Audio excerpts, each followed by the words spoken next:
what Ob Nixilis is a burn sideboard card in this deck that incidentally comes in like on the play against Tron, removing like you can play it when you need to cut like dead removal, otherwise dead removal spells. But it like Ob Nixilis is burn sideboard card with some other fringe applications, and I think that it is the best burn sideboard card.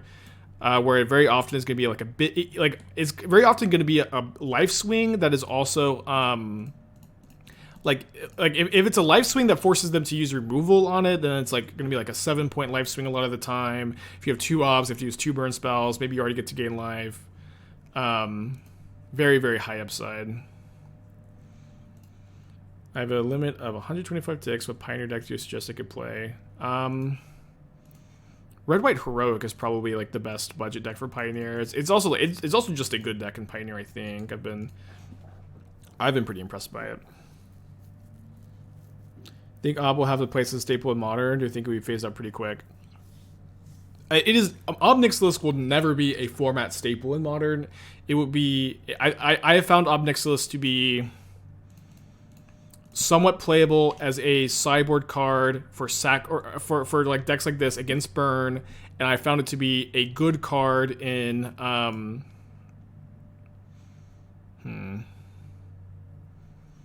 Okay, so I think I just take Consider, and then I will get a 2-for-1 if they try to kill my Voidwalker. Cyclonics for the 5 months, appreciate you. And then I like Ob is like a good card in sacrifice decks. It is not even like a staple in the sense that every sacrifice deck in Modern has to play Ob, though. I think that you can build sacrifice decks without it.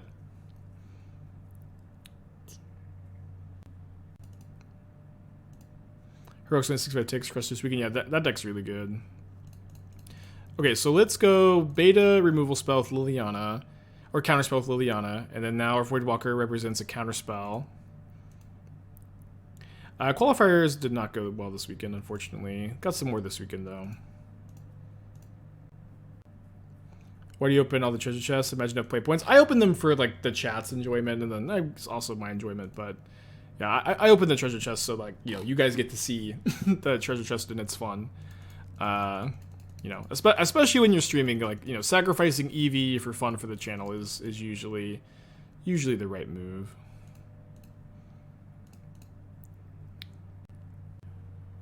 I guess their Murktides are pretty bad here. My opponent has 2 removal spells.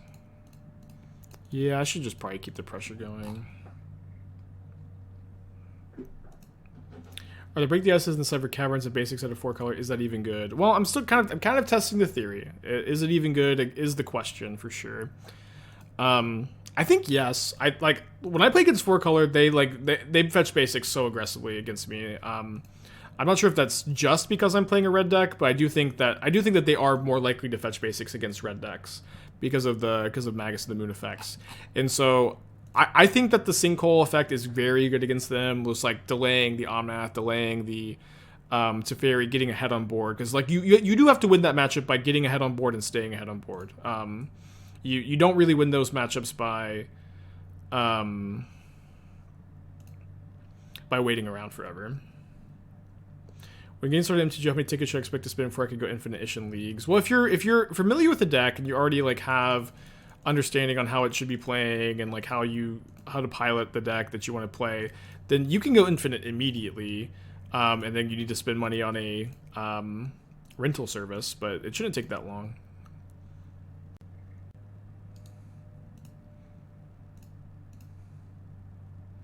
Where does the rock part that came from? It comes from MTGO user target player. His name is Soul.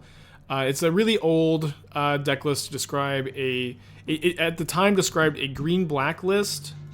Green-black list that... Hold on.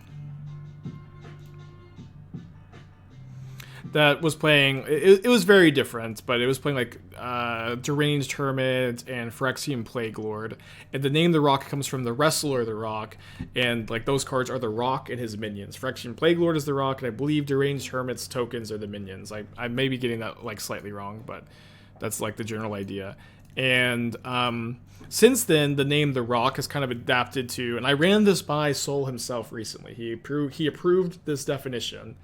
But I define the Rock decks as black-based mid-range decks that use cheap discard spells and cheap creature removal to slow the game down and buy time for your super efficient threats to win you the game. And you can play a kind of more versatile, aggressive, or controlling game plan depending on the matchup. So that would kind of qualify as a mid-range deck. But sir, with the 17 months.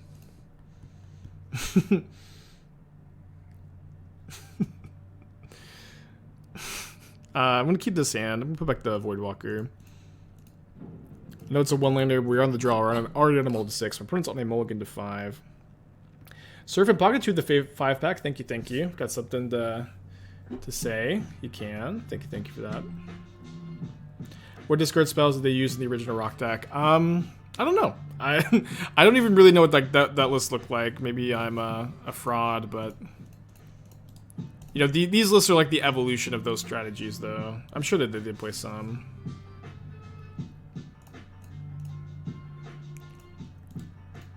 Well, that Archmage's Charm is pretty good. Maybe I should have actually taken that over the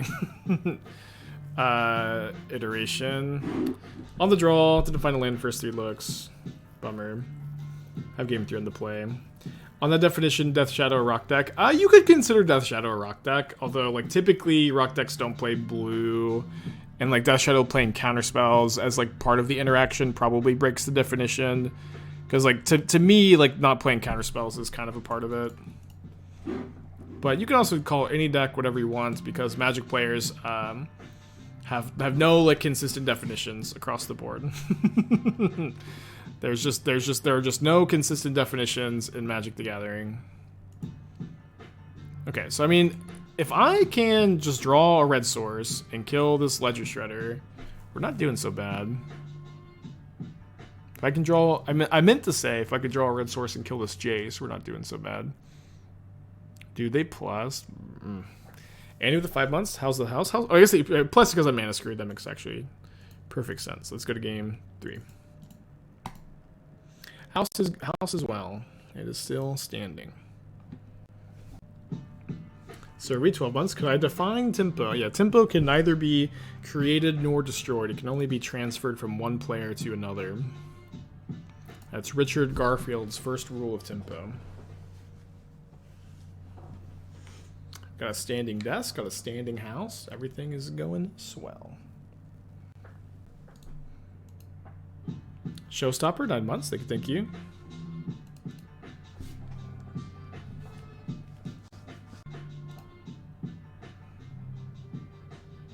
The Obs are for the burn matchup. You can bring them in other spots, but they are mostly here as a anti-burn sideboard card.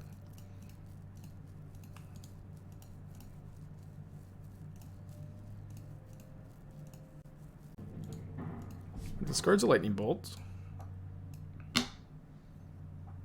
Yeah, there's always the same amount of tempo in each game. Cannot be created, destroyed. Every game starts with the exact same amount of tempo. Ooh, Hearse is so good here. I do have some Kolaghan's commands in the deck. Could be a great top deck. You know what? You know what? I'm gonna pick up my Kroxa, I think. In response to the Hearse tap.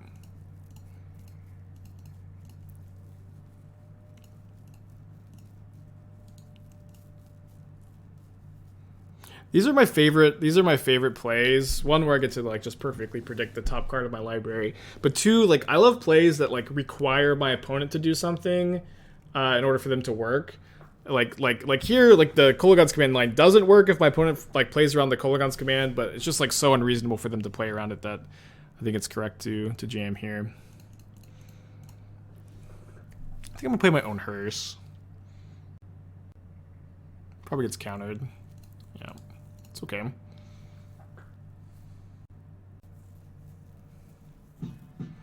Salty with the 5 months. Thank you. Glad you're liking the stream.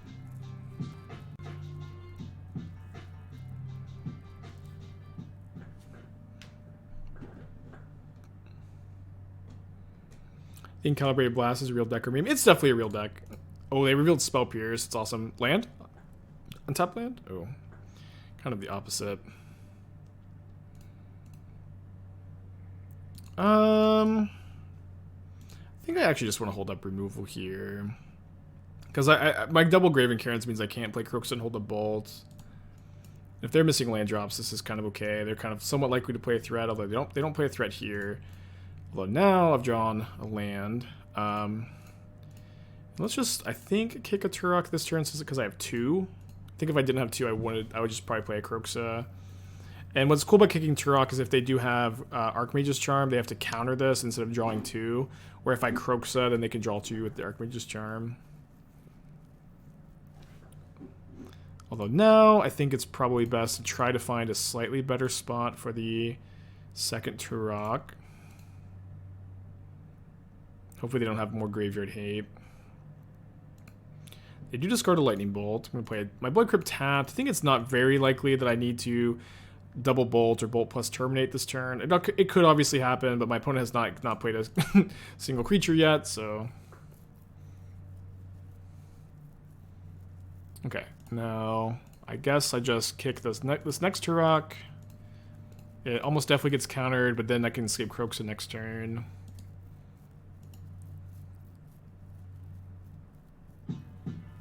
Jacob, 12 months, appreciate you.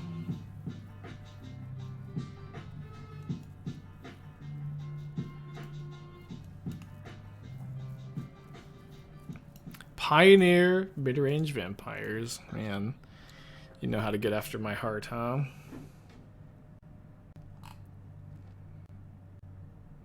You got Edgar Charmed Groom. I love Edgar Charmed Groom.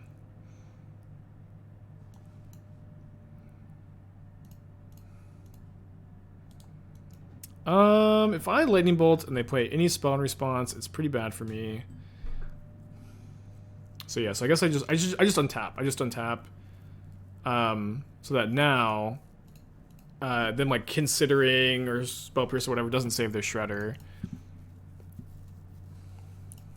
So I was working on vampires for a little while off stream recently.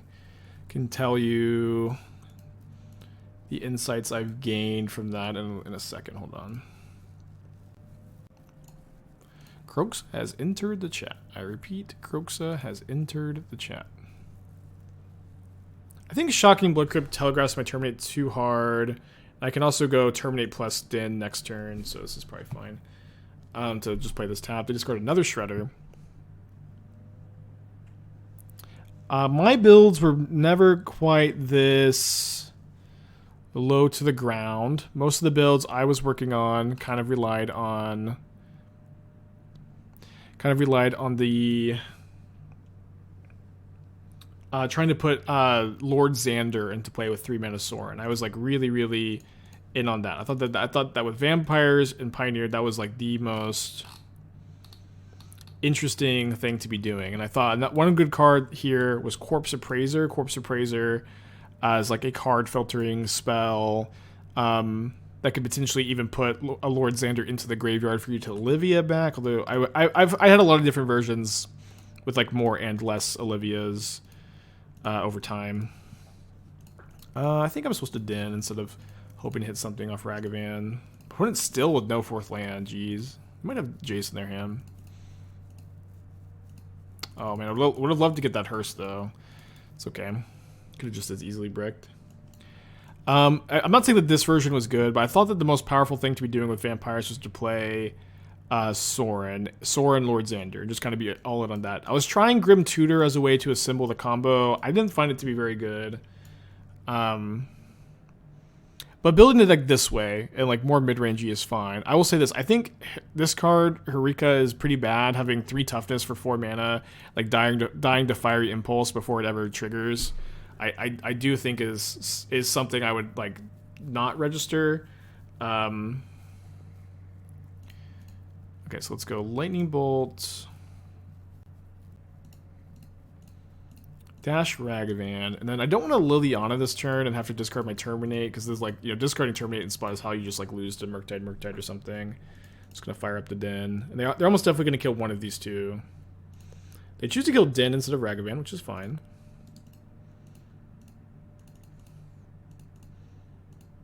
Okay, wish I could cast that.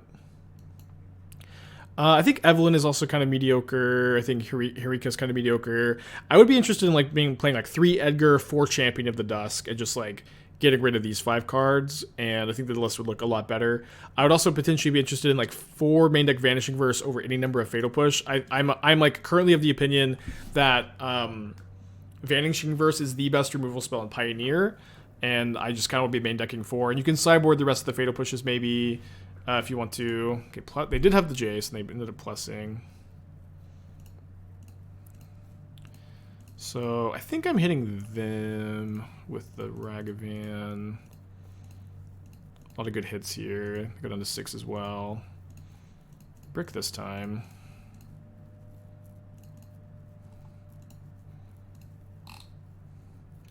You've got a Planeswalker, though. I've got a Planeswalker. I still have my Terminate.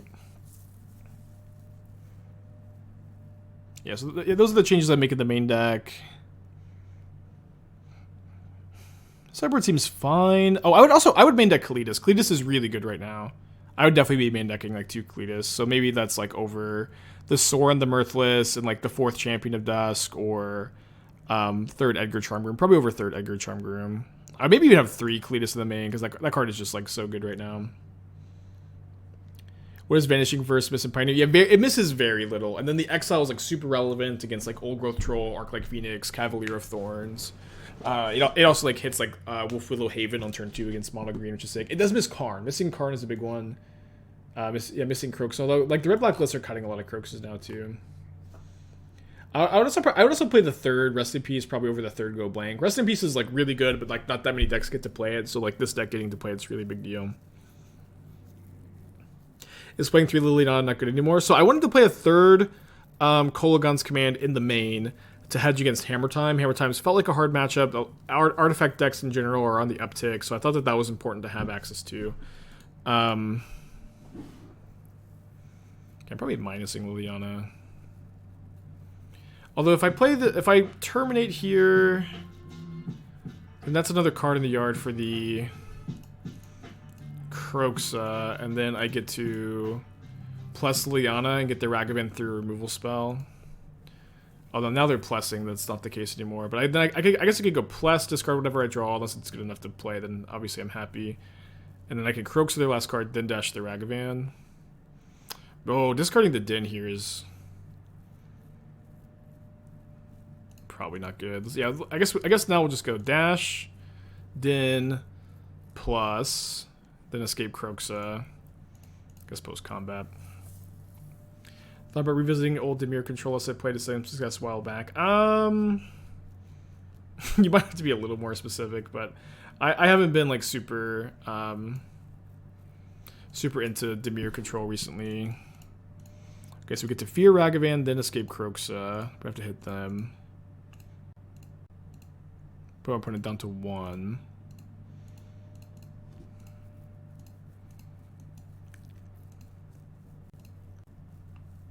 What a Liliana replacement for the deck. You could play more Kolaghan's Command, Fable of the Mirror Breaker, for budget Liliana options. Liliana is good though. Liliana is actively good, I think. It has, spots where it's not that impressive.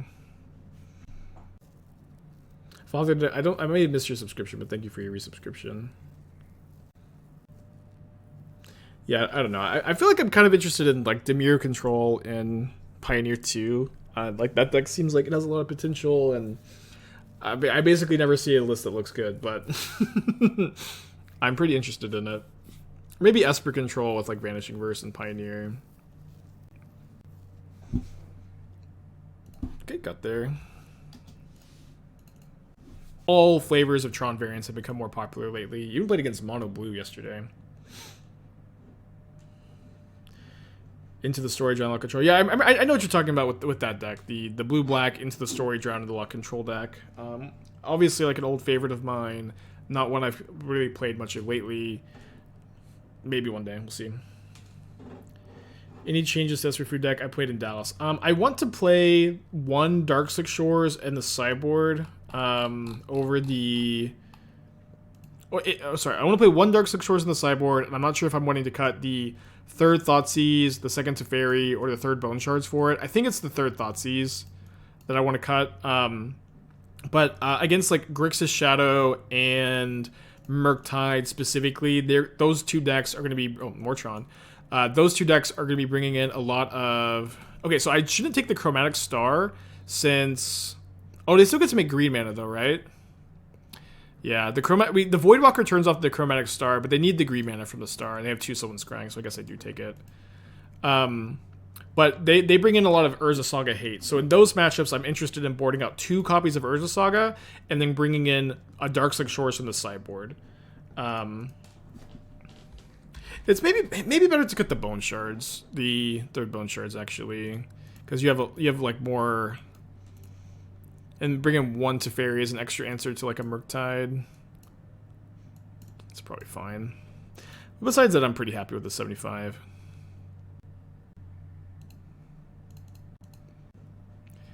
Have you ever seen Kess? Kess is unplayable card in Modern.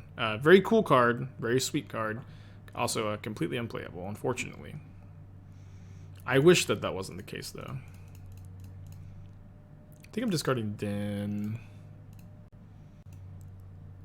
Will I play with Esper Fruit after this league? I might play some more of it this week. I do have a paper RCQ I'm preparing for this weekend. I don't think there's any Magic Online ones this weekend. Oh, they edited Collagen Familiar. Can't block. Love it. Whenever a creature opponent controls, gain 1 life. So a removed creature opponent controls, gain 1 life. Delirium is now +2/+0. These are actually like pretty good changes. Unholy Heat deals 4 damage instead of 6. That's pretty good too. Winota, oh, they changed Winota. That's awesome. Whenever 1 or more non-human creatures you control attack. Oh, only triggers once. Yeah, that's pretty reasonable. I think I'll play the Din. You could also make a good case for not playing it and try just discarding it for Kroxa because you have mana off the Ragavan. Wub, 35 months. Appreciate you. Grinning Ingus banned from Alchemy. Yeah, what was their reasoning for not editing it? One of Alchemy's guiding lights to keep the format fun, fast, and dynamic. While combat decks can be fun, healthy pair games, this deck fell outside of format goals. We discussed rebalancing and may do so at a future date, but each change you've considered so far would effectively eliminate this combo, so we've decided to ban the card instead. Interesting. Cool. Well, 35 months.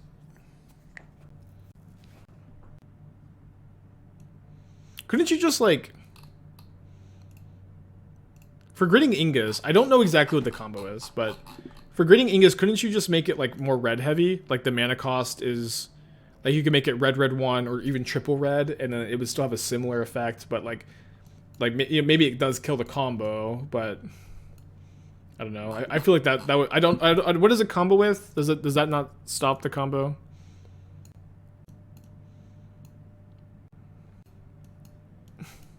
Probably should see what it combos with. It combos with Burgi. Oh yeah. I know. I guess it was the same combo as Pioneer. It combos with Burgi. Probably get a mulligan this hand on the draw. So if it costs red 1, you go red, Grinning Ingus, make a red off Burgi, pay a red, make 2 red. So you need 3 to go for... Yeah, that's negative red mana, right? Oh, no, I meant to mulligan. Oh, no, sorry. That's what I get for reading freaking Grinning Ingus. Cooldown, think of it as 14 months. Alright, this hand will work out. Oh, no, I meant to mulligan. Dredge your land. Gross. That's the combo. Not... Oh, okay. Racketeer Boss. When Racketeer Boss enters the battlefield, choose up to 2 creature planeswalker cards in your hand. They perpetually gain when you cast the spell. Create a treasure token. Yikes.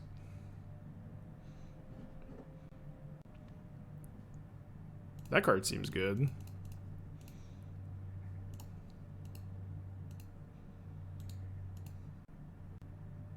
Yeah. Why not change that card?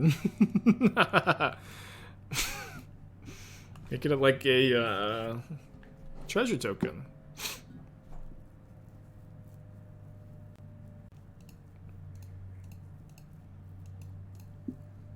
going to Lightning Bolt, Blood Crypt, I think. Another Tourach.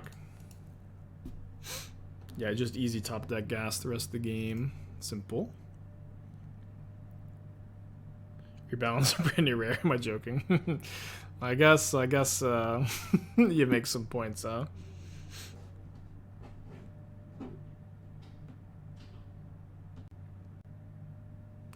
I don't know. I don't really know exactly what's going on over in Alchemy. It seems like a strange place. All right, Alchemy seems like a pretty strange place to me. I will say though that I've seen some of these cards that they EV evolution, like Pokemon evolution into other versions of themselves, like 5 different versions, one for each color, and you have to read a novel to understand what the cards do, and those cards seem like nonsense to me.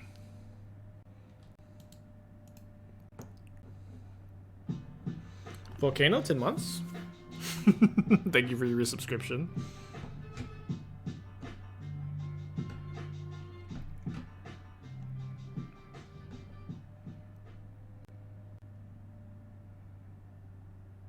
They're wrong with the variants of the bear hilarious. Yeah, I haven't read any of them. I don't know.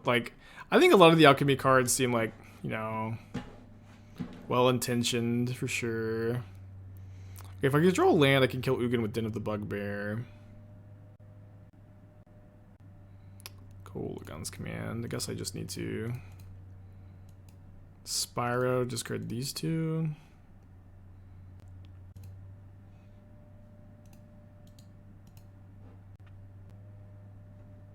Can still kill Ugin though. Couldn't kill Ugin for our 5-0 match.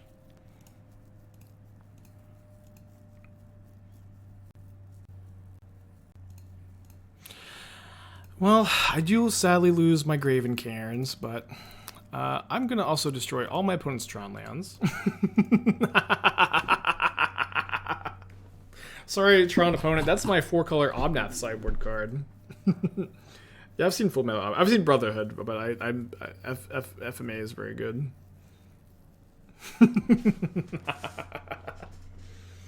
Woo! What a top deck. What a top deck. It's balanced. I had to blow up my own Graven Cairns. Oh, if only my opponent was playing a snow-covered forest.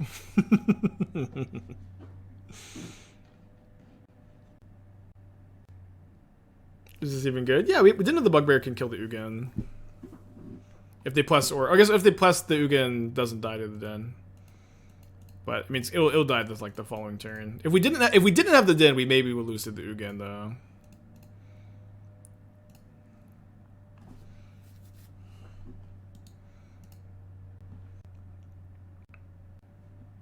All right, let's go. Return Seasoned Pyromancer, deal them 2 damage, play Seasoned Pyromancer. I meant to mulligan this hand also. They put a misplay by not plussing. Yeah, I think they were supposed to plus. Because they just get to keep their Ugin for another turn, but maybe it doesn't matter that much either way. Imagine drawing my second Break the Ice. I thought about playing 3 Break the Ice over this Alpine Moon, but I thought I wanted the first Alpine Moon for the Saga matchups, and I wasn't sure that I wanted 3 Break the Ice against 4-color. I think you just want 2, but I think that if we end up playtesting the matchup and the Break the Ices are really good there, then maybe that changes and we play the third one.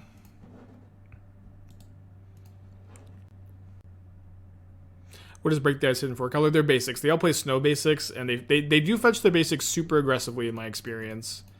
Yeah, they fetch their basics really aggressively, especially against red decks, but just in general. And so, Break the Ice is usually the Sinkhole against them, or Sinkhole that only hits basics. And I think that's pretty good against them. Obviously, it has its moments, and maybe it's kind of higher variance. But I've been playing 1 Boil. I still think the first Boil is good against them, but maybe Break the Ice is better because it comes down sooner. It's kind of my my thinking. Yeah, I think it's not enough. It's just gonna be Mind Rot too often. Or we're playing against Canister. Canister's playing Song Creation? Yeah. I'll probably take that one, huh? Games have been good today. I think we're 6-2 on the 6-1 on the day. A Rin Dryad Boil deck. Build your own Armageddon with Rin to replay lands. Dryad only affects your own lands. It's not a symmetrical effect. Have more success with Ob against Burn compared to Brutality. I've only played with like either like Ob once against Burn and like playtesting. It hasn't happened today. But the upside is definitely way higher. I think it's better overall. And then I also do think Ob has like wider matchup implications too, where you can bring it in against spell-based combo decks. I mean, you can do that with Brutality too, but I think Ob is better. Okay, so Canister is going to Pact and offer. You can't refuse the Pact in order to make 2 treasure tokens.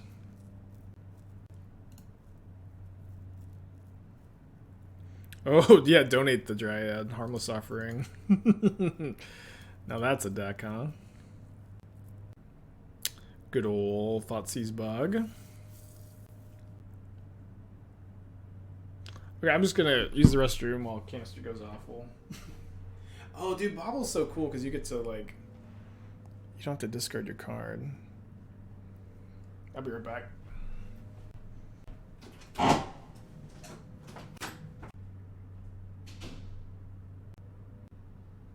What's up? It's me, your friend Aspiring Spike.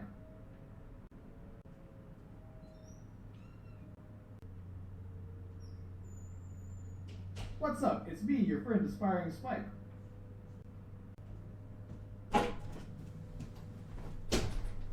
What's up? It's me, your friend Aspiring Spike. Okay.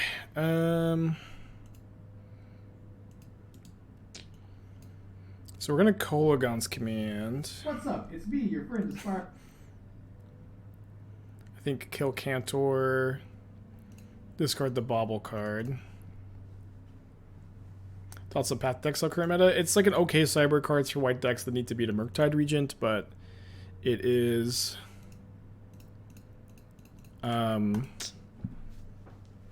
like not better than like most other options in most decks. Okay, Canister did draw a land for turn. So I can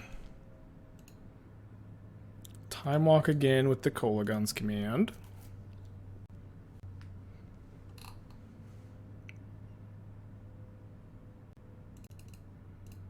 Just need infinite Kolaghan's Commands. Discarding Serum Visions. Then I guess we play Voidwalker because it's a faster clock. I don't think the Graveyard exiling matters that much. Can't remember exactly how the deck wins. Hopefully Canister drew offer you can't refuse. Okay. Summoner's Pact is interesting. Summoner's Pact definitely says I'm going to try to win right now. Summoner's Pact for Endurance. Guess you can 0 mana. Endurance to reload library. I see. Dude, song is crazy. Looks very fun to play. Still has the Endurance. Endurance pitching Song of Creation.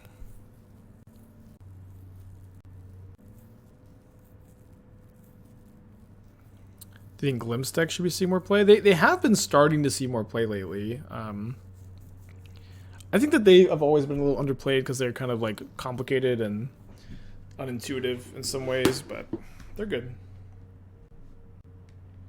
How does this deck win? Okay, they get Helix for Voidwalker here.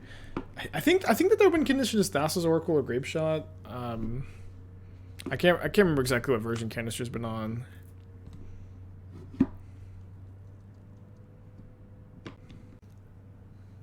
Oh yeah, Hive Mind. Yeah, we actually saw a recent list. It was Hive Mind. I should probably concede, right? Yeah, I will trust him.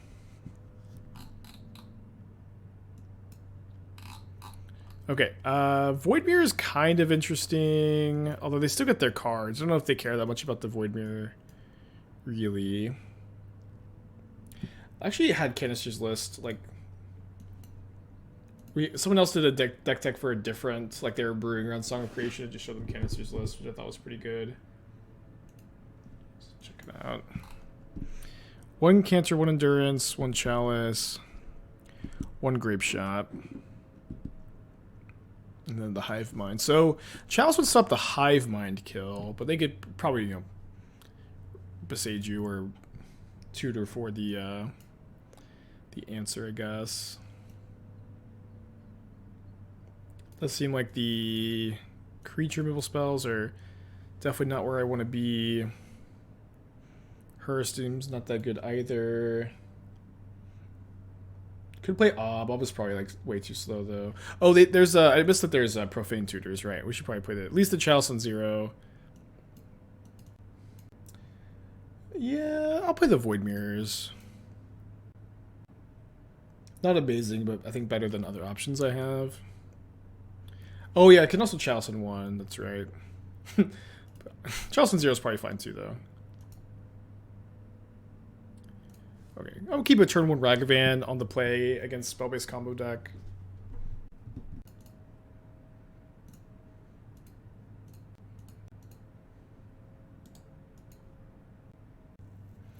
No, the deck plays Profane Tutor. Chalice on 0 stops Profane Tutor, stops Mishra's Bauble, stops the Pact combo kill. And you can Chalice on 1.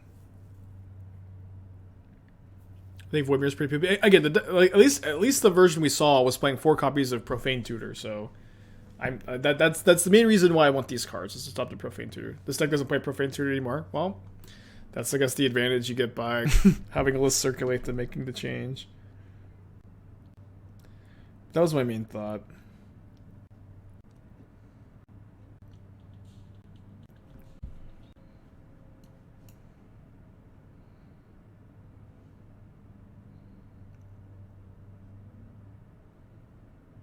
I guess they're just playing Glittering Wish instead of the tutors. I guess I should have noticed that, actually.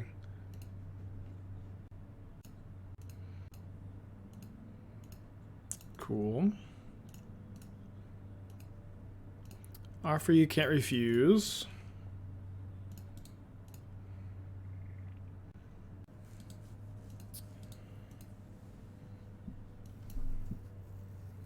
Sterling Grove, whoa. Love the Mind Collapse. We can't tutor for it, but it's still a cool card.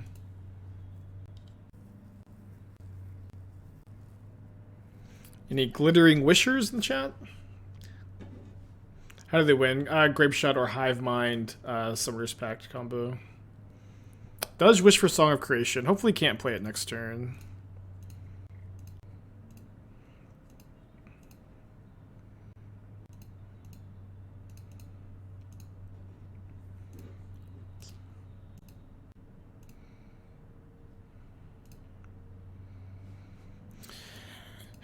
Yeah, I think I just go 2 damage discard. And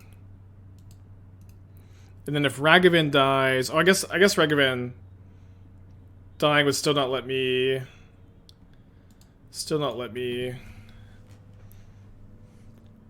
escape Kroxa. I would have to draw a fetch land. Or draw a fetch land, Lightning Bolt, then escape Kroxa. Hive Mind. Hive Mind is a 6-mana enchantment. It's really weird. It used to be the win condition for Primeval Titan decks back when Summer Bloom was legal. But it is a 6-mana enchantment. It says whenever a player casts a spell, each opponent copies that spell. And so I think the initial intention of the card is to allow you to... Okay, Summoner's Pact. Offer you can't refuse. The initial intention of the card, is to... Sorry, I don't keep losing my chain of thought. I'm just focused on the match. It's a lot. To steal your opponent's spells. But what you do instead is you cast... Summoner's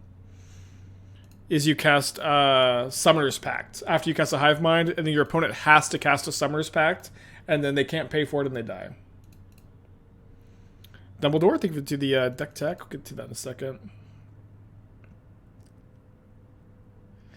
Okay, so against this version, I guess the Void Mirrors are pretty bad. I'll keep in the Chalice, and then I'm probably gonna have to. I probably have to play the. Oh, I could play Explosives and kill the Offer You Can't Refuse tokens. I think Ob is too slow in the draw. But if they can pay for it, then you just like don't go for it, and you try to pick a moment. But also like, You can also like Pact of Negation, and then they don't necessarily have blue and green mana to pay. Or you cast like multiple Summoner's Packs too. Okay, let's mulligan this.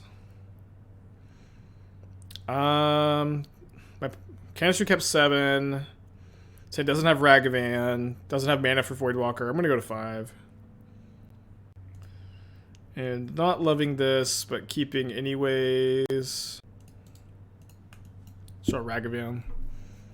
Blue-Red Belcher. Okay, I don't think I've got any big secret tech for the Belcher deck. Although, okay,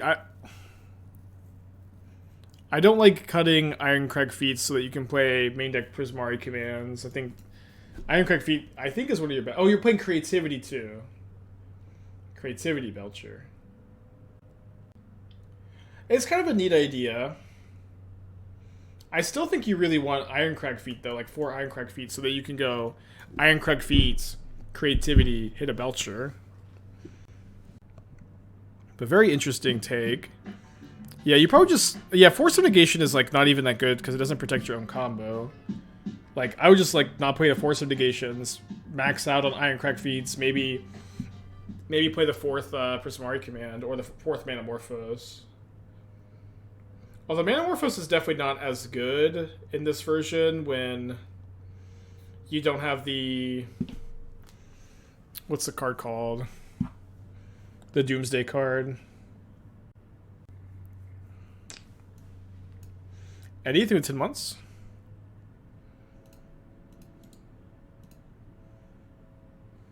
Yeah, recross the path. Song of Creation. So, it's not a very good plan. We had an awkward mulligan to 5. But I'm going to play Tourach and hope that Canister can't do much after playing Song of Creation. Discards the hand, makes Tourach really big. We can race. That's the hope. Yeah, cool idea. I'm not sure about the sideboard. Seems fine. I really don't like these Force of Negations. I want to see 4th Ironcrag Feats. Maybe you play 4 Creativity. Maybe 3 is a good number, but cool list for sure. Could play 4th Leyline of Sanctity too. Okay, now playing a Glittering Wish. Can't Helix the Tourach. So maybe just trying to set up for next turn. Manamorphose. Definitely seems like a setup for next turn.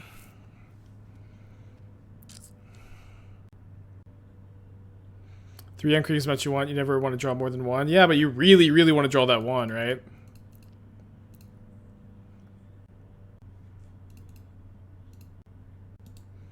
It's like cycling a Veil of Summer. Doesn't stop the Liliana +1. Hand is currently Song of Creation, Manamorphose, Mystery card, second Mystery card after draw step. So assuming one of those is a land, Canister can go Song of Creation, land, Manamorphose. Likely combo off from there. Has the potential to brick. And then, like, one thing that's pretty interesting is if Canister does brick, the Tourach becomes gigantic. To extend stock Belcher is fine. Casting Belcher turn 4 instead of immediately killing them. Yeah. I mean, this is just my opinion, right? If you disagree, that's fine. I think this version is a lot better than the DRC version. I wouldn't really recommend the DRC version. I think I would play Fetch over Urborg because option of tapping for black. Yeah, I guess that's a good point.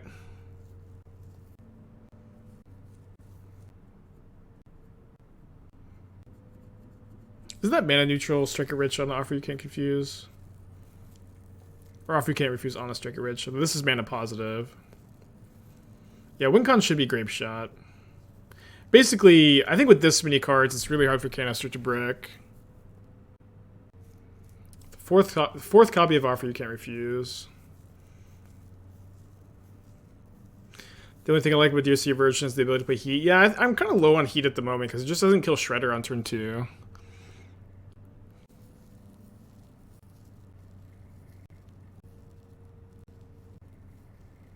On the Belcher podcast above, definitely quite dependent on how I play. Yeah, that's fine. Like, again, I don't play much Belcher, so if you're on the podcast above, your opinion holds more weight probably.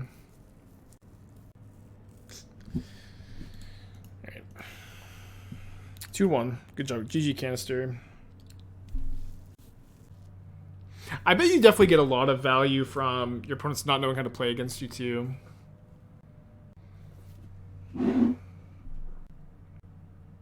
Yeah, it's just so hard for the Song deck to brick, which is really nice. Probably have a really bad Murktide matchup. But you're probably really good against, like, almost everything else, right? No, your living in matchup's gotta be really bad, right? Because they have all these, like, Griefs and Force of Negations. So with Song, you're good against Omnath, random stuff. Probably fine against Hammer Time.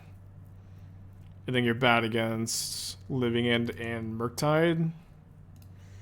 Not the worst place to be. Definitely better places, though. My opponent's playing Gigantha, Basic Island, Mishra's Bauble. Could be food. Why, I would not mind a Ledger Shredder at all.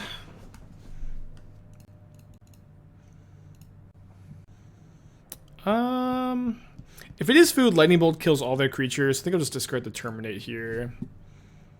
Is Esper food with a incredibly sketchy keep.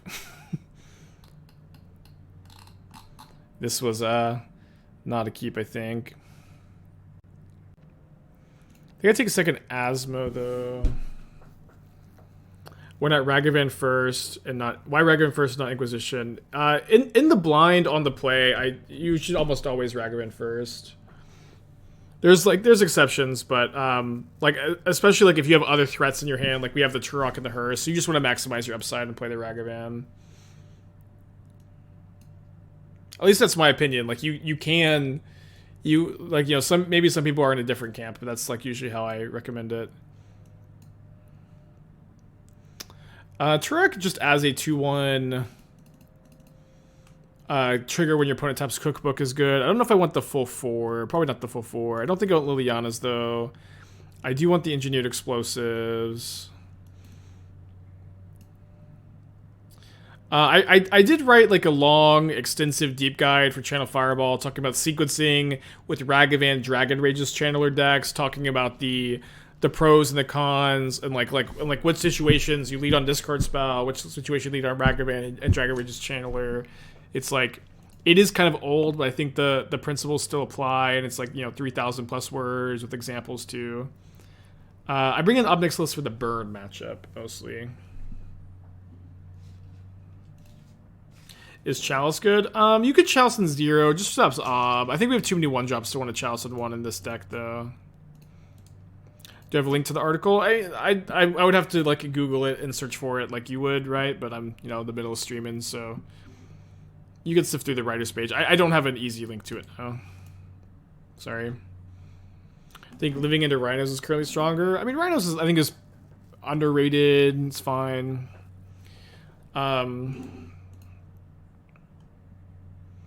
Like, dodging all the graveyard hate in the format is really nice for Rhinos. I think, like, Living End is the stronger deck. Rhinos gets to dodge the graveyard hate, which is obviously, like, always the big upside to that deck.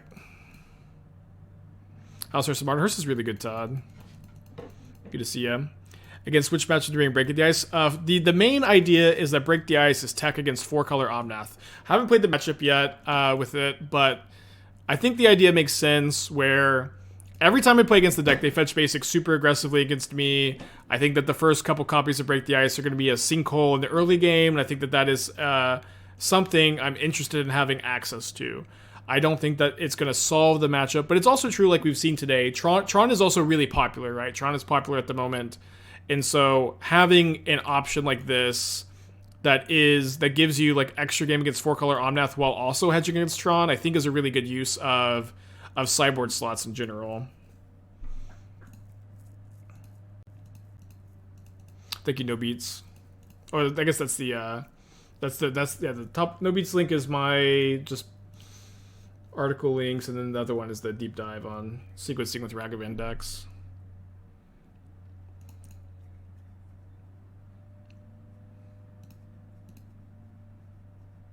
Pretty sure just got Swamp here. Nah, I'm just gonna actually cast this right now.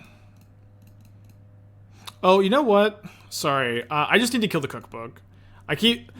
I don't feel great that I keep giving people the answer to this, because once people know that you just have to fight the cookbooks, it's so much harder to lose. I mean, maybe I'm putting guesses. I have the Cold Cake command now. I shocked and I started to tap mana, but like you just have to kill the cookbook, kill the cookbooks, and the Esper Food deck just kind of crumbles. Changing 2 Cliff for 2 Delta. You could do that. Oh, so there's only 1 Cliff in this deck. No, that doesn't work. You could cut the Cliff for. You could cut one. You could play 1 more fetch land over the Cliffs if you want to. That'd be fine. But you know, we're playing with all the din of the Bugbears. I don't like to play a lot of fast lands. Oh no! If I target the cookbook, they get to save the construct. Although maybe this is fine. And I just discard the time sieve. So it's like we made them discard instead of shocked. Another saga.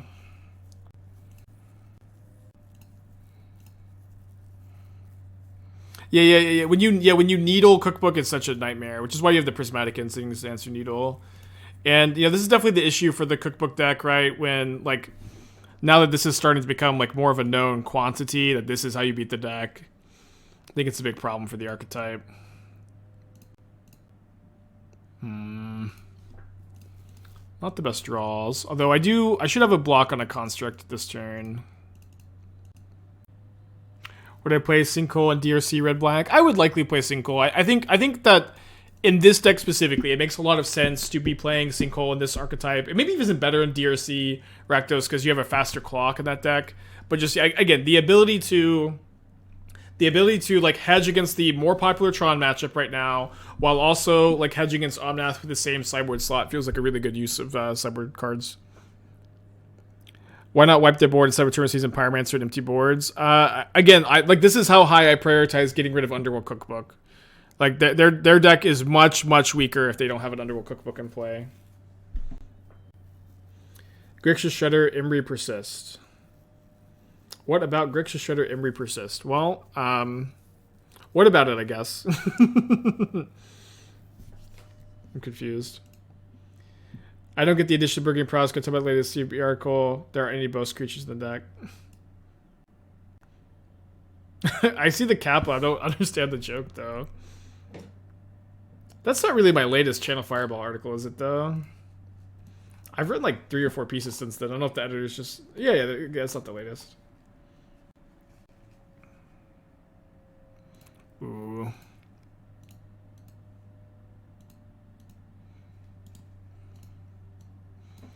Very well-timed prismatic ending. I guess I'll triple block a construct if it gets in.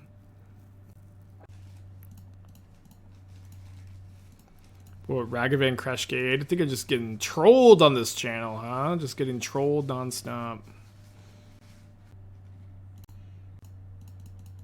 Gotta kick the Tourach, get those cards out of the hand.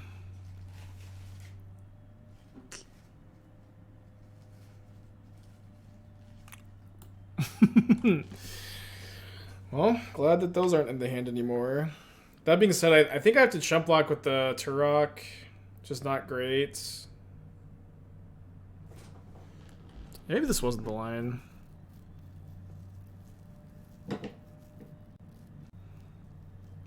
Are there any decks or cards that get super close to being viable if they get a missing piece? Yeah, there's plenty of decks like that, or cards like that.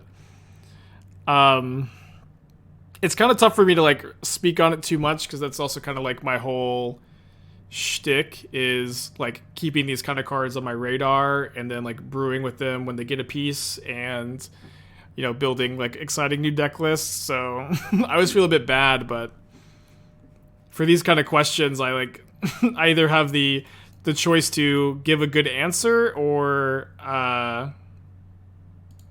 because I have to play Tourach, then push on their turn.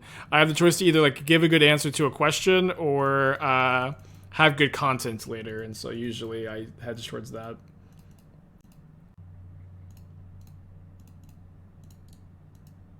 My hatching plans. I remember me and my friend one time in college spent all day working on hatching plans.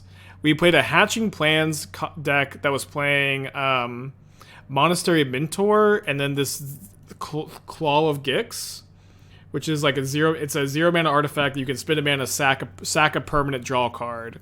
And so it worked really well with Mentor because it was a 0 mana artifact, and then it worked well with Hatching Plans because you could get your draw 3. And then you could also, I think, sack your Mentor tokens for cards too. So it was actually pretty sweet. Have you read about Blue-Red Grinding Station? I haven't, but I would recommend Robin, Twitter user Titty Pills' guide. Maybe someone can get a link to either her Twitter or her TCG Player article. It's really good. She's written, I think, it maybe no. I guess she wrote a deep dive on, or a guide on Shredder that kind of like a lot of the ideas in that article were overlapping with her ideas on the Breach deck too. So I would recommend reading both that one and her Breach article. But yeah, that was really Jesse. Yeah, okay, yeah. Why? Yeah, sorry, Jesse. I wasn't sure if her name was Jesse or Robin because it's not on her Twitter. I remember I got confused on that earlier too. I guess I picked the wrong lane. Yeah, but Jesse Robin? Or is it Robkin? Robkin, okay. Oh, her last name is Robkin. Okay. I remember I had the same like dialogue tree earlier, and I forgot how we got here, but that's, I guess,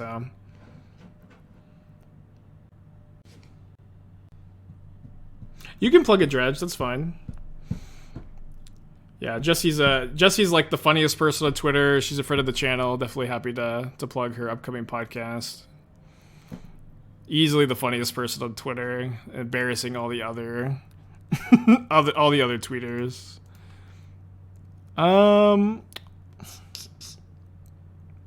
What are we doing here, huh?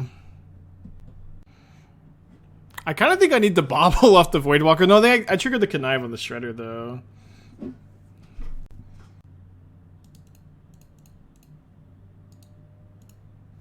I'll just play a second Voidwalker, attack, pass. Hope to draw a removal spell. Oh, dude, she said something. I'll pull it up. It was so good. Because I was so for the I guess I can say this now. I was asking on Twitter about Suppression Field because I thought this might be a good sideboard card for the Boros Lotus Field deck I was playing yesterday. I thought this might be a good sideboard card for that deck against 4-color Omnath. Okay.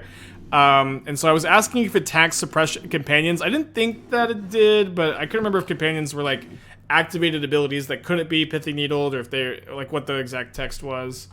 And then Jesse said, companion abilities are mana abilities, as in mana wish these cards didn't exist. Oh, she has it as the sorry.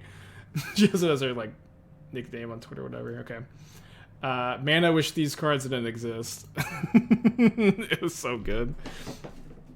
Jesse's episode's coming tomorrow. Spotify podcast. Awesome, Dredge. Okay. Thank you, opponent, for giving me some Voidwalker targets. Yeah, certified banger tweet. So I'm going to cast the Manufactor, I guess. Or sorry, the Shredder. And then play this tapped. Takenuma end of turn. Ray, 6 months. Thank you.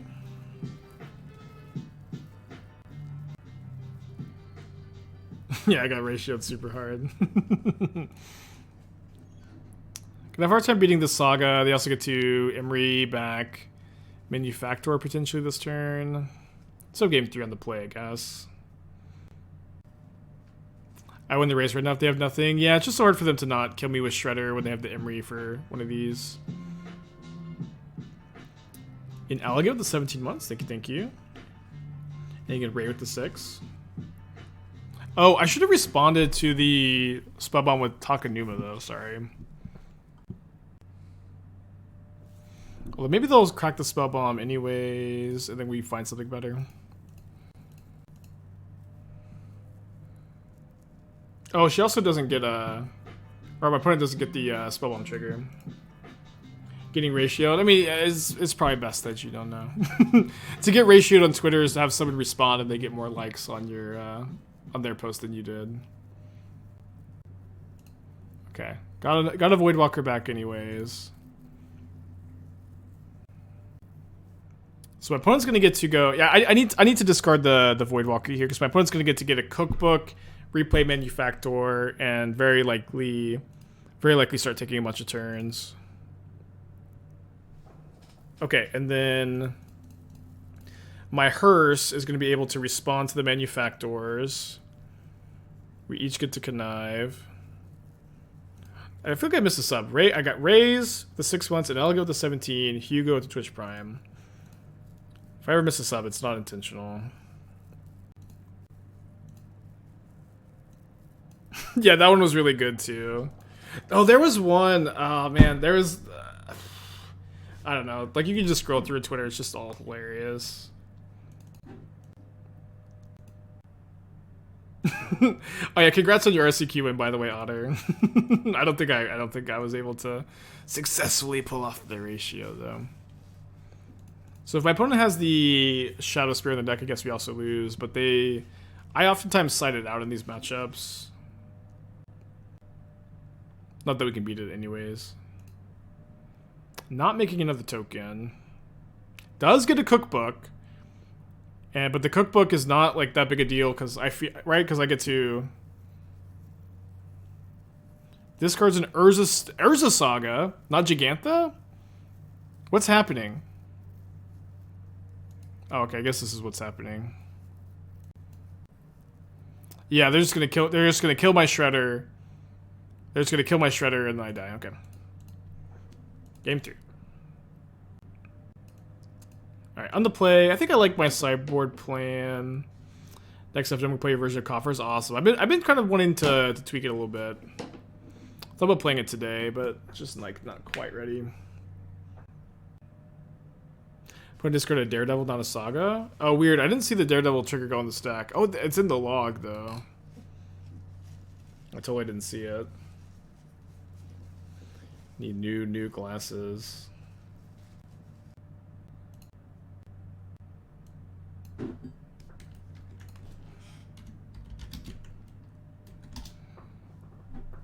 Alright, let's keep this on the play. The needle's also like, you know, very, very good. Oh, I had Dauthi, so the devil didn't hit the graveyard to trigger. I see. Okay, cool.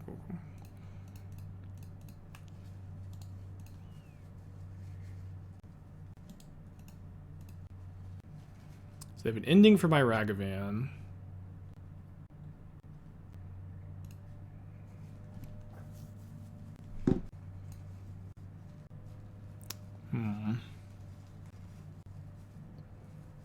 I think I'm gonna Thoughtseize the Bauble. I know it's kind of weird, but if they draw another Shredder, the Bauble's like kind of nuts, and then their hand is really bad as is. I can also EE on 0 to answer the Asmo, and then Needle the cookbook. Thoughtseize bugged.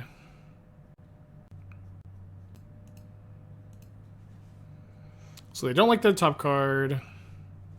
Their hand is Asmo, Daredevil, 2 mystery cards after they take their next turn. Yeah, I'm just gonna cast the Ragavan. Have it generate mana for me instead of sucking up 2 mana every turn.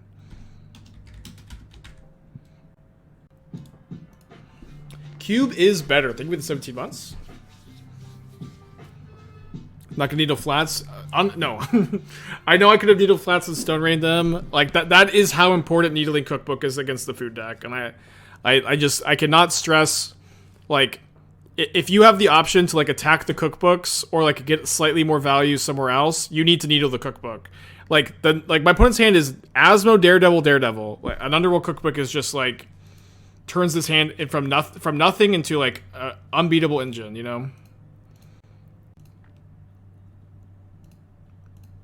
Lady Todd, have a good one.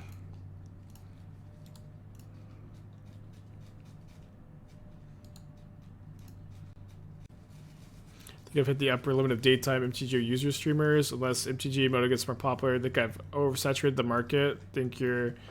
I don't know. I think that there's always room for improvement.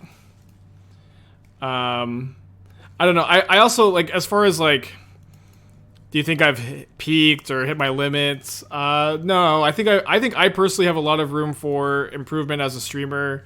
Especially like watching Amy specifically. Like Amy has like so many things going for me where I don't, where she's just like full of like life and energy, and I'm where I have been just squinting the whole stream, unable to see anything. But it's also like I remember when I was like at like 100 viewers, 200 viewers, 300 viewers, 400 viewers, 5, 6, like these are all points where people told me that like I had capped or peaked or whatever. And that there would like that there like wasn't room in the market for growth as a streamer, and I just continue to get bigger from there. You know what I mean? I'm not saying that, you know, the number always goes up, or number going up always means more better, but I don't feel like I've hit the hard limits of MTGO streamer now. We can have a more relaxed vibe here and have good conversations, and we don't need to be, you know, higher energy, but I would like to learn how to be, I don't know. Who's Amy? Amy the Amazonian. Her Twitch handle is just Amazonian. We rated her yesterday. She's just like, and she, in my opinion, she's the best Magic streamer. She streams Arena. She's like very knowledgeable, very high energy, very friendly. And just like, you know, I never watch Amy, and she's never off, you know. She's just always cruising, always keeping the energy going. And I feel like maybe it's like less visible to you guys, but I feel like I kind of like lose my steam after like 4 or 5 hours. Damn, to 6 months, appreciate you. Oh yeah, she's also Demonic Tutors' cousin, which is fun. Oh yeah, this was like really. This was another thing too, like she does this kind of stuff a lot, but she posted this, it was so funny. Where her and Demonic Tutors were like 1 and 2 on the, oh yeah, no red mana.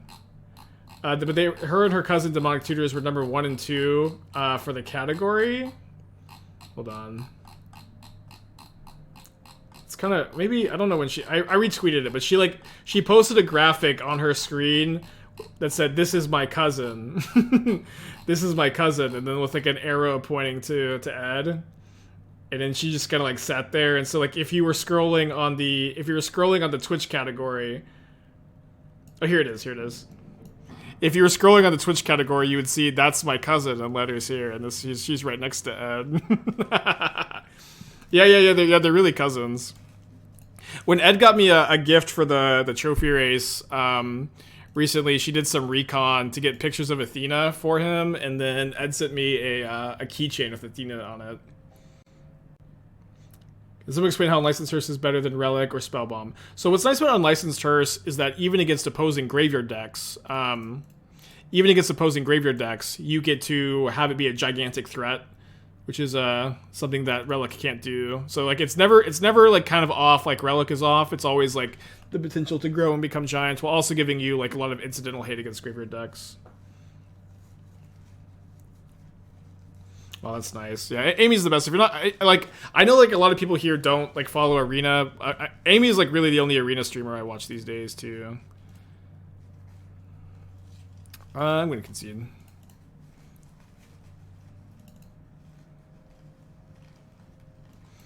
You're bringing the Chalice, the Void Mirror, the extra Hearse. I have the Voidwalkers in the main. I usually want to cut the Lilianas, the Fatal Pushes, the Kolaghan's Commands. You can just play Tourach as like an okay 2-mana threat in this matchup because it grows. Sometimes I'll play that. I think I'll play 1 Liliana in the 4th Tourach. I don't think I want Ob. The Obs are for the burn matchup. They're almost exclusively sideboard cards for burn, although like they do certainly have like some wider like matchup applications than that too. Yeah, Caleb is great too. I really love Caleb. I don't get to watch Caleb streams that often. But you know, getting to hang out with Caleb at the Energy in Chicago is really nice treat. Okay, so they have Foundation Breaker to hit my Void Mirror. But I do have some graveyard hate with the Voidwalker. They can get 1 creature into the graveyard here. The Riverwinder is maybe good enough to win by itself. As a 4 Voidwalker deck, I find this matchup to be way harder than Rhinos. I agree that the living good matchup is not great. Void Mirror also turns off your Voidwalker cast, if that's relevant here. I'm not sure. I'm thinking I probably need to hold the Void Mirror until I draw a Thoughtseize. Because they're just going to Foundation Breaker it. Okay, well, not a conversation anymore. My opponent's hand is Architects of Will, Foundation Breaker, 2 mystery cards. I've drawn land for turn. I don't think I have the luxury to like grief my opponent here and like try to play around their hand being exactly land Cascade spell, especially because we're like a Cascade spell just puts a Riverwinder into play, which is very good, but is maybe beatable if I draw well. And also like removing my Graveyard Hate is kind of dicey. Oh, and now if they kill if they Living End, I can bolt my own Voidwalker. And a huge part of understanding this matchup of Rakdos versus Living End is knowing that if your Voidwalker is in the graveyard and your opponent casts Living End, then Voidwalker comes back, exiles Living End with a Void counter, and when you untap a Voidwalker, you can Living End again and reset the graveyards. Although here I'm just gonna bolt them. They've pitched 2 Living Ends also, so they only have 1 Living End back in their deck. Just gonna bolt them in this spot. Their hand is currently Foundation Breaker and... Oh, they still have the Architects of Will. Yeah. No, knowing that dynamic is really important. And so, like, a lot of times you'll, like, sometimes you'll, like, Seasoned Pyromancer or Liliana discard your own Voidwalker somewhat aggressively. You'll do that on the draw a lot of the time, because on the play it can be kind of slow. Maybe I should have attacked first. If they have Violent Outburst, they're casting it before damage anyways, and then I'll want to sack the Voidwalker to itself. Yeah, that's another thing, is sacking Voidwalker to itself in spots like this. Although, of course, I'm just going to be trying to hit him.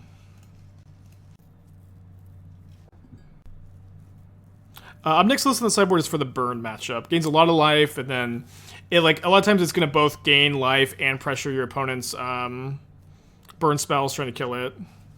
Okay, so they're out of Living Ends. They have 7 points of power. They're at 2 life. I have plenty of cards that are going to be able to be good top decks here, including that one.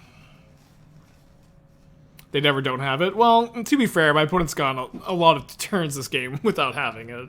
Feels like not super accurate here.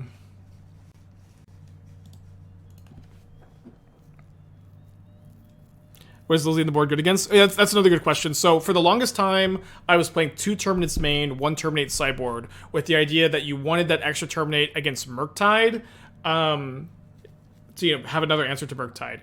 And like obviously you bring in 3rd Terminate against like Titan and Hammer Time too, so like they have other applications.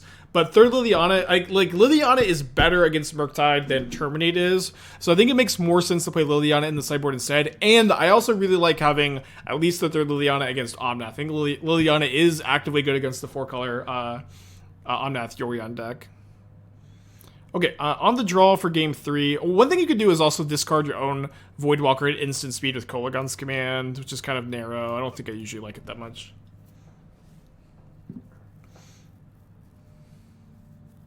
Yeah, deck tech channel point cooldown is 30 minutes usually. Why doesn't WotC make a monthly format token sell it when they just steal business from rental services? They make more money not doing it. They make more money selling packs and stuff.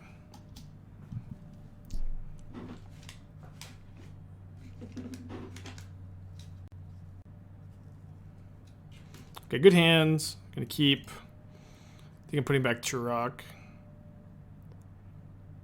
I could keep the Tourach, I guess, and then... No, I'm just gonna play the Voidwalkers first. Just too slow of a threat. But it's on a mold of 5. Is there a deck that uses main deck Chalice of the Void? There's a few. My favorite is Jeskai Lotus Field. You might call it a bit of a pet deck. Yeah, and then I guess I kind of also want to discard Voidwalker to Seasoned Pyromancer for reasons we were talking about earlier. I'm totally okay if my opponent's going to Subtlety a Voidwalker next turn and 2-for-1 themselves. It's really going to be tough for them to like draw a blue card, land, Cascade spell, and Subtlety me. Like their hand has to be exactly perfect, and it's living in. Sometimes their hand is exactly perfect, but not always. What I replace Lily 2-3 with for budget reasons? Well, that's kind of like one tough thing is like most of the other replacement options are like you're either going to play Dragon Rage's Channeler and Mishra's Bauble, or you're going to play Fable of the Mirror Breaker, or you're going to play Kolaghan's Command. None of these cards are particularly budget friendly, but those are the answers. Okay, so they Subtlety pitch Shardless Agent. They're drawing for turn next turn. Their 2 cards have to be exactly land plus Cascade spell to like really dunk on me here. And if they do just draw perfects, it's living in. We get to whine and complain endlessly. I am hoping to draw land, of course, so I can get a Voidwalker in the yard. Although here it's kind of odd, but I think just like getting that last card out of their hand is really nice. Then maybe I could draw the land and discard Voidwalker to Spyro next turn. Hope to fade the top deck again. They did have the Cascade spell, wow.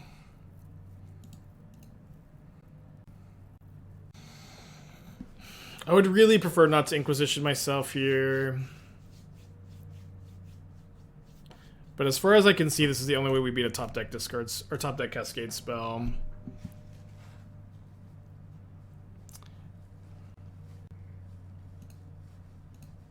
Oh, they responded because they thought I was targeting them. It's for you could play for Liliana, but like the reality is like Hammer Time and Affinity are ticking up in popularity, with Lurrus being banned, and you can no longer like inevitably win the late game by setting up for Lurrus Engineered Explosives. I think you do lose enough equity in that. I guess it's. Yeah, you lose enough equity in that matchup that I think you need to play like at least one Kolaghan's Command, maybe 2. I'm playing 2. Why is Voidwalker in the graveyard good? We just talked about this, but if Voidwalker's in the graveyard and your opponent living ends, you can use Voidwalker to cast Living End and reset the board. The Voidwalker does have to untap, so if my opponent has a Violent Outburst, we're going to lose, but this beats a Shardless Agent specifically, or if I can get a Seasoned Pyromancer in the yard, then we'll be able to chump block and survive a Violent Outburst. But we have to draw a land first. And they discard Waker of the Waves here. Botanical Sanctum, Red Source, okay. Is living in a Solve deck? No, there's like, if you go to like Menino Nay's Twitter, you'll see that there's a lot of like room for like innovation and tech and stuff. Okay, yeah, this Seasoned Pyromancer should be good enough for me. It's going to give me enough blockers when they do living in, I think, to survive a hit and then reset with Voidwalker. I'm hoping at least. Also, when they living in, they get 2 Kroxa triggers, which is going to put them. We're going to take 6 down to 4. So they have to draw living. They have to draw exactly Violent Outburst this turn to have a chance. They don't. They play Botanical Sanctum and they lose. They don't lose, like, literally this turn. But now they don't have outs. I guess I should have dashed the Ragavan. I guess I'll still play it. Oh, sorry, I just skipped the Kroxa. Sorry, I should have skipped the Kroxa. It doesn't matter, they don't have outs. They don't have outs. I should have skipped the Kroxa. They're at 3. Sorry. I just kind of, like, mentally did a check. There's no card they could draw to win, so I just stopped thinking. But obviously, I should have skipped the Kroxa. Usually my brain works like this. I find a line that 100% wins, and I just stop thinking. Just stop thinking. Is the reason I aren't running Ashiok anymore? Titan has become a much less popular matchup. And the matchup's like not even that bad without the Ashioks anyways. Okay, 2 4-1s in a row. Let's play one more. I would really love to just like feel super confident in my choice to play this weekend in the RCQ, and then I got some more brews I can focus on the rest of this week. Do you need the legendary lands? You don't need them. I think that if you're like trying to budget and like save up for the deck.